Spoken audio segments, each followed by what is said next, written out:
झारखंड रे गिरिडीह नक्सलिस्ट को तिही चलावे नींद रेलवे ट्रैक रे ब्लास्ट आकादा। नक्सलिस्ट को धानबाद रेलवे डिविजन रेना चिचाकी और कारामबाद ताला रे ब्लास्ट आकादा। नवा ब्लास्ट हुई अकांते नित ट्रेन गुनूर तो बंद किया।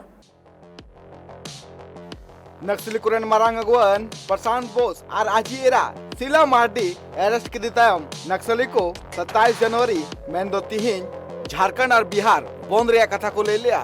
नुआ मुद्रे धनबाद रेल डिवीजन रे नक्सली को तिहिन चलावे नींद 12:30 बजे अक्तो जिसकी आर कामाबंद रेलवे स्टेशन सामांग रिया पोल नंबर 333/16 रे रेल पटरी रे बम ब्लास्ट कदा को नुआ बम ब्लास्ट ते ओना पटरी रे नित ट्रेन गुनुरो बंद हतार गया और ओना ठाव रे जहां ब्लास्ट हुई कना ओंडे नित रेलवे विभाग रन कमियो को सेटर कना को और ओना जूत रे कुरुमुटर छुटे कना को ओना रेल पटरी रे ब्लास्ट हुई कानते अडिगान ट्रेन ओना हरते बाइक गुनुरो कना मेनखान नित नई दिल्ली हावड़ा नई दिल्ली राजधानी नई दिल्ली भुवनेश्वर राजधानी रेल रूट को गुनुरे कना जहां रेल पटरी रे ब्लास्ट हुई कना ओना रेल पटरी सूर रे नक्सली को आकुआ पर्चा को गिड़ी का थे ना।